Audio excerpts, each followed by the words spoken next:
Hi everyone, today we will discuss metal carbide.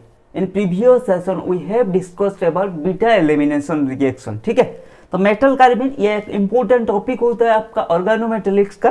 देखते हैं कार्बिन generally क्या होता है, ये अनस्टेबल होता है। तो अनस्टेबल होगा इसका ये मतलब है ये हाईली रिएक्टिव होगा। ठीक है, जो स्टेबल होता है वो लो रिएक्टिव होता है, उसका रिएक्टिविटी लो होता है। भाई वो स्टेबल है, वो रिएक्शन क्यों करेंगे। ठीक है, लेकिन जो अनस्टेबल होता है उनका जनरली रिएक्टिविटी ज्यादा होता है। तो कार्बिन हमारा जनरली अनस्टेबल स्पेसीज, इसीलिए उनका रिएक्टिविटी ज्यादा होता है। देखो कार्बिन टू टाइप का होता है, एक होता है सिंगलेट कार्बिन, एक होता है ट्रिपलेट कार्बिन। ऑर्गेनिक में भी आपने पढ़ा होगा, एक होता है सिंगलेट कार्बिन, एक होता है ट्रिपलेट कार्बिन। सिंगलेट कार्बिन का क्या स्पिन मल्टीप्लिसिटी कितना होता है, स्पिन मल्टीप्लिसिटी 1 होता है, इसीलिए इसको क्या बोलते हैं सिंगलेट कार्बिन। स्पिन मल्टीप्लिसिटी क्या है 2s+1, s क्या है स्पिन। ठीक है, तो ये क्या होता है s है। ठीक है, तो ये क्या हो जाएगा s क्या हो जाएगा 0, तो 2 × 0 क्योंकि ये प्लस हाफ माइनस हाफ। ठीक है, तो s क्या हो गया 0, 2 × 0 +1 1। ठीक है, ये होता है हमारा सिंगलेट कार्बिन। इसका मल्टीप्लिसिटी स्पिन मल्टीप्लिसिटी 1 है, इसीलिए इसको क्या बोलते हैं सिंगलेट कार्बिन। ठीक है, और भैया ट्रिपलेट कार्बिन, ट्रिपलेट कार्बिन क्या है, इसका जो स्पिन मल्टीप्लिसिटी होता है ये 3 होता है। कैसे देखो, इसमें कैसे रहता है अनपेयर्ड इलेक्ट्रॉन ऐसे रहता है। ठीक है, मतलब सेम स्पिन में रहता है। तो ये क्या हो जाएगा s क्या हो जाएगा 1 हो जाएगा, क्योंकि प्लस हाफ 1 हो गया। तो 2s+1 कितना हो जाएगा 2s+1, 2 × 1+1। ठीक है, तो ये हो जाएगा 3, इसीलिए इसको ट्रिपलेट कार्बिन बोलते हैं, क्योंकि इसका स्पिन मल्टीप्लिसिटी 3 है। ठीक है, बाकी ऑर्गेनिक में आपने पढ़ा होगा, लेकिन हम कार्बिन एंड ऑर्गेनोमेटेलिक डिस्कशन कर रहे हैं। ठीक है, हमारा ऑर्गेनिक के कार्बिन से कोई भी लेना देना नहीं है। ट्रिपलेट सिंगलेट वो कैसा निकलता है, क्या है उनका स्ट्रक्चर, रिएक्टिविटी, सब कुछ आपने ऑर्गेनिक में रिएक्टिव रिएक्शन इंटरमीडिएट में पढ़ा होगा। ठीक है, हम बात करेंगे आज कार्बिन इन ओएमसी मतलब ऑर्गेनोमेटेलिक केमिस्ट्री। एक होता है फिशर कार्बिन, एक होता है सौरव कार्बिन। देखो ये दोनों का प्रॉपर्टीज से बहुत बार क्वेश्चन आ जाता है। ठीक है, एक फिशर कार्बिन होता है, एक सौरव कार्बिन होता है। पहले देखते हैं फिशर कार्बिन। जितना भी मैंने एलिमिनेशन, चाहे reductive elimination, oxidative addition, beta hydrogen elimination, 1,1 insertion, उनका सबसे ज्यादा इंपॉर्टेंट है उनका जो कुछ जनरल प्रॉपर्टीज होता है ना, उसी में से ही बहुत बार क्वेश्चन आ जाता है। ठीक है, देखो फिशर कार्बिन में भी वही है, और कभी कभी हाँ क्वेश्चन रिएक्शन से आ जाते हैं, वो आपका बैडलॉक होगा, लेकिन ज्यादातर क्वेश्चन हमारा यहीं से आता था। ठीक है, तो पहले देखते हैं फिशर कार्बिन का general property. Carbene carbon in Fischer carbene is singlet and electrophilic in nature. देखो जो कार्बिन कार्बन होता है फिशर कार्बिन में, ये क्या होता है सिंगलेट, मतलब इसका जो स्पिन मल्टीप्लिसिटी है, ऐसे हम इसको शॉर्ट में लिख रहा हूं, स्पिन मल्टीप्लिसिटी 1 होगा। ठीक है, और क्या है ये electrophilic in nature. Electrophilic in nature, electrophilic क्या होता है, इलेक्ट्रोफिलिक हमारा क्या होता है इलेक्ट्रॉन, ये तो आपको पता होगा इलेक्ट्रॉन लॉबिंग। इसका मतलब क्या है ये electron deficient, electron deficient species. ठीक है, इलेक्ट्रोफिलिक का मतलब क्या है इलेक्ट्रॉन डेफिशिएंट स्पेसीज, मतलब इलेक्ट्रॉन लॉबिंग का मतलब क्या है किसको इलेक्ट्रॉन चाहिए जिसके पास नहीं है। ठीक है, जैसे मान लो आपके पास बहुत पैसा है, आप बोलोगे क्या money does not matter, money can not buy happiness, बहुत सारे आपने देखा होगा। ठीक है, मोटिवेशनल क्यूट, वो कौन बोलता है, वो जनरली रिच पीपल बोलते हैं। जिसका जेब में पैसा नहीं होगा वो कभी नहीं बोलेगा money can not buy happiness. ठीक है, या money does not matter in life. ठीक है, वही बात है। ठीक है, ये जिंदगी की कड़वी सच्चाई है। जिसका जेब में पैसा नहीं होगा वो ऐसा नहीं बोलेगा, जिसका जेब में बहुत सारे पैसा होगा वही बोलेगा भाई money does not matter, don't run after money, money can not buy happiness. ठीक है, ये सब बोलने में अच्छा लगता है, प्रैक्टिकली पॉसिबल नहीं है। ठीक है, तो अब चलते हैं इलेक्ट्रोफाइल। तो इलेक्ट्रोफाइल के बाद भी वही है, उसके पास इलेक्ट्रॉन नहीं है, इसीलिए वो इलेक्ट्रॉन को चाह रहा है। लेकिन मान लो उनके हम न्यूक्लियोफाइल लेंगे। ठीक है, हम केमिस्ट्री को रियल लाइफ में भी रिलेट करके पढ़ सकते हैं। हम ज्यादा रियल लाइफ में जो देख रहे हैं ना, जो ऑब्जर्वेशन है उसको हम केमिस्ट्री में अप्लाई कर सकते हैं, केमिस्ट्री आसान हो जाएगा। देखो मैं एक बात बताता हूँ, इलेक्ट्रोफाइल और न्यूक्लियोफाइल। ठीक है, इलेक्ट्रोफाइल और न्यूक्लियोफाइल, मान लो इसके पास इलेक्ट्रोफाइल को हम ऐसे इसको रिलेट कर सकते हैं, ये पुअर पीपल, ये पुअर है, ये रिच है।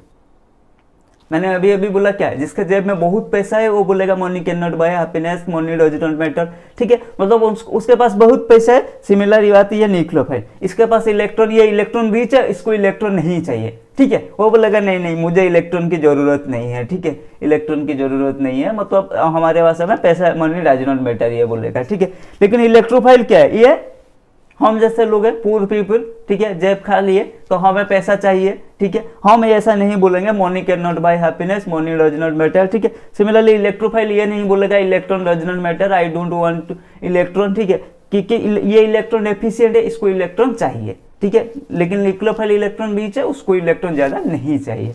ठीक है, तो कहने का मतलब है ये ऑर्गेनिक की बात है, ऑर्गेनिक में डिटेल्स में डिस्कशन करेंगे। अभी इलेक्ट्रोफिलिक नेचर समझ में आ गया। It is obvious 18 electron rule. ठीक है, 18 इलेक्ट्रॉन रूल क्या है, मेटल कॉम्प्लेक्स जनरली जिसका valence electron, total valence electron count 18 होता है, वो स्टेबल होते हैं। ठीक है, the metal present in Fischer carbene, the metal present in Fischer carbene is low oxidation state. तो मेटल जो प्रेजेंट रहता है फिशर कार्बिन में वो क्या होता है, इन लो ऑक्सीडेशन स्टेट। ठीक है, metal is electron rich in Fischer carbene. देखो कंफ्यूज मत होना, जो कार्बन है फिशर कार्बिन में जो कार्बन है वो इलेक्ट्रॉन डेफिशिएंट है, वो इलेक्ट्रोफिलिक इन नेचर है। लेकिन जो मेटल है, मेटल कार्बिन, मेटल है कार्बन है। ठीक है, मेटल कार्बन मान लो मेटल है एंड कार्बन है। ठीक है, ये क्या होता है, जो कार्बन होता है ये इलेक्ट्रॉन डेफिशिएंट, लेकिन जो मेटल होता है ये इलेक्ट्रॉन रिच। ये इलेक्ट्रॉन रिच मतलब क्या है, लो ऑक्सीडेशन स्टेट, क्योंकि पॉजिटिव में ऑक्सीडेशन स्टेट जितना इंक्रीज होगा हमारा जो इलेक्ट्रॉन डेंसिटी उतना डिक्रीज होगा। तो इसीलिए ये इलेक्ट्रॉन रिच, इसका मतलब है ये याद रख देना भाई, मेटल फिशर कार्बन में मेटल इलेक्ट्रॉन रिच, इसका मतलब है वो लो ऑक्सीडेशन स्टेट में रहता है, क्योंकि पॉजिटिव में मेटल का जितना ऑक्सीडेशन स्टेट इंक्रीज होगा उतना ही उसका इलेक्ट्रॉन डेंसिटी नीचे आ जाएगा। ठीक है, फॉर एग्जांपल देखो Mn2+, मान लो Mn2+ एंड हम लेंगे Mn7+। Mn2+ के पास कितना इलेक्ट्रॉन, D5, Mn7+ के पास D0। तो किसके पास ज्यादा इलेक्ट्रॉन है, M2+ के पास। तो यहाँ पे क्या है, ये मेटल लो ऑक्सीडेशन स्टेट में, तो कहने का मतलब मेटल इन लो ऑक्सीडेशन स्टेट में रहेगा, तो ये मेटल इलेक्ट्रॉन रिच होगा, जो कार्बन है वो इलेक्ट्रॉन डेफिशिएंट होगा एंड वो सिंगलेट कार्बन होगा। ठीक है, एंड 18 इलेक्ट्रॉन रूल ये फॉलो करेगा। The spectator ligand should be pi acceptor. Spectator ligand क्या होगा, पाई एक्सेप्टर होगा। देखो, there should be a ligand having lone pair, pi acceptor ligand, there should be a ligand having lone pair like NH2, NHR, NR2, OR, SR, SH। तो there should be a ligand जो रहेगा उसके पास lone pair रहना चाहिए, like NH2, nitrogen हमेशा lone pair साथ में लेके घूमता है, ऑक्सीजन वाला OR, SR, SH। ठीक है, due to resonating structure the rotation barrier across the MC bond, मतलब metal carbon bond is low. Resonating structure के वजह से जो मेटल कार्बन का रोटेशन बैरियर होता है वो लो होता है। मेटल जनरली प्रेजेंट, मेटल क्या होता है generally, chromium, tungsten, molybdenum, iron. ठीक है, तो ये था हमारा फिशर कार्बिन का प्रॉपर्टी। जो कार्बन होता है वो इलेक्ट्रोफिलिक होता है, वो सिंगलेट होता है, 18 इलेक्ट्रॉन रूल फॉलो करता है, मेटल लो ऑक्सीडेशन स्टेट में रहता है, मेटल का क्या होता है, मेटल इलेक्ट्रॉन रिच होता है। ठीक है, जो स्पेक्ट्रेटर लिगेंड होते हैं वो पाई एक्सेप्टर लिगेंड होते हैं, और जो लिगेंड लगा होता है उनके पास लोन पेयर रहना चाहिए। ठीक है, एंड क्या है, due to resonating structure rotation barrier across MC1, मतलब मेटल कार्बन बॉन्ड लो होता है, metal generally present, chromium, tungsten, molybdenum, iron ये सब जनरली प्रेजेंट रहता है। तो देखते हैं प्रिपेरेशन। देखो ये होता है हमारा फिशर कार्बिन का। देखो यहाँ पे जो लिगेंड लगा है ये क्या है, इसके पास लोन पेयर है। हाँ ठीक है, और प्रिपेरेशन देखते हो, मेटल क्या, टंगस्टन है। ठीक है, it was prepared by nucleophilic attack of alkyl lithium on carbon atom on metal carbon. क्या है, प्रिपेरेशन कैसे होता है, it was prepared by nucleophilic attack of alkyl lithium on A carbon atom of metal carbon. ठीक है, तो alkyl lithium को ये क्या होता है, अल्काइल लिथियम हमारा कार्बन एटम मेटल कार्बोनाइल को अटैक करता है एंड हमारा क्या होता है, देखो पहले ये प्रिपेयर हुआ, देन उसको जब मिथाइल आयोडाइड के साथ ट्रीट करते हैं हमें क्या मिलता है, क्योंकि ये निकल जाएगा, ये क्या हो जाएगा LiI, ठीक है, लिथियम आयोडाइड, यहाँ पर मिथाइल ऐड हो जाएगा। ठीक है, पहले ये अल्काइल लिथियम के साथ अल्काइल लिथियम के साथ पहले ये क्या हुआ, अरे भाई ये है अल्काइल लिथियम के साथ अटैक हुआ। ठीक है, ये जनरली क्या होता है, डेल नेगेटिव, ये क्या होगा डेल पॉजिटिव, यहाँ पे डेल नेगेटिव डेल पॉजिटिव, तो ये इधर अटैक करेगा, ये यहाँ चला जाएगा, ये सोनू, हाँ जी सर। तो क्या हो जाएगा, मैं शॉर्ट में लिख रहा हूँ सी डबल बॉन्ड सी, ये ओ माइनस आर। ठीक है, हाँ जी सर, बात तो सही है। देन लिथियम प्लस था, ये इसको अटैक किया, क्या हो गया double bond C O L I R, जो ये वाला कंपाउंड देख रहे हो। ठीक है, हाँ जी सर। देन नेक्स्ट में मिथाइल आयोडाइड आया, अटैक किया, तो क्या हो जाएगा मिथाइल यहाँ अटैक हो जाएगा, ये चला जाएगा, तो हमारा ओ एम ई हो गया and C O M E R. ठीक है, समझ में आ गया, हाँ जी सर। देखो, the attack of an amine on electrophilic carbon atom of a Fischer carbon result in the displacement of OMe group to give a new carbon ligand।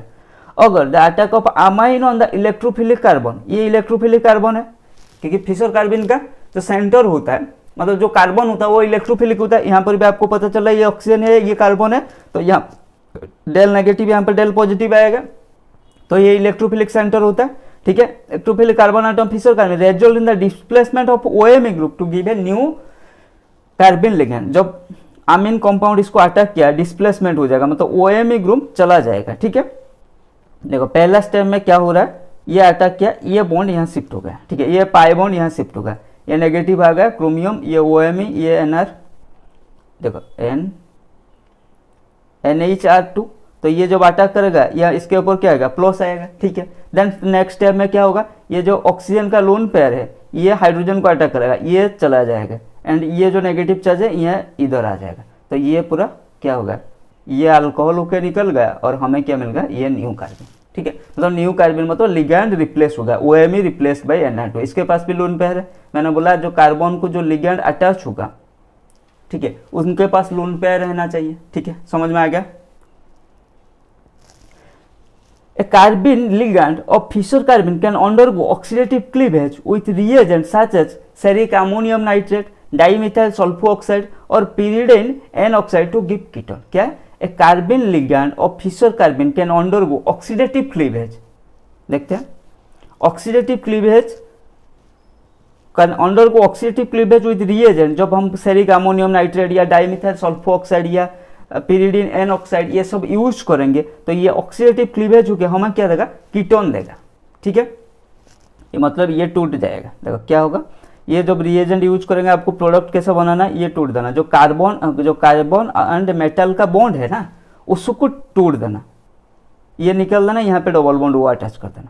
ठीक है, देखो यहाँ पे डबल बॉन्ड वो अटैच हो, इधर भी देखो ये बॉन्ड टूट गया। ठीक है, मैंने बोला जो कार्बन होता है, कार्बन का कार्बन एंड मेटल के बीच में जो बॉन्ड होता है उसको तोड़ देना, वहाँ पे डबल बॉन्ड वो अटैच कर देना कार्बन के साथ। देखो ये बॉन्ड टूट गया एंड यहाँ पे ऑक्सीजन ऐड हो गया, ये हो गया हमारा कीटोन। ठीक है, जब रिएजेंट क्या हो जाएगा, ferric ammonium nitrate DMSO N oxide. ठीक है, तो ये ऐसा क्वेश्चन कभी कभी आ सकता है, तो आपने देखना अगर मेटल कार्बन है, फिशर कार्बन है, उसको पहचानोगे कैसे, कार्बन डबल बॉन्ड मेटल के साथ रहेगा और उसके साथ एक लोन पेयर वाला लिगैंड अटैच रहेगा। ठीक है, तो ये मेटल कार्बन के साथ जब फिशर कार्बन के साथ जब ये reagents ferric ammonium nitrate DMSO pyridine N oxide ये सब यूज होगा, तो क्या करना भाई, मेटल एंड कार्बन का बॉन्ड तोड़ देना, कार्बन के साथ डबल बॉन्ड हुआ कर देना। ठीक है,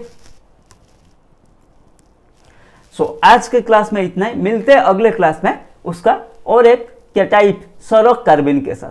कीप लर्निंग, कीप ग्रोइंग।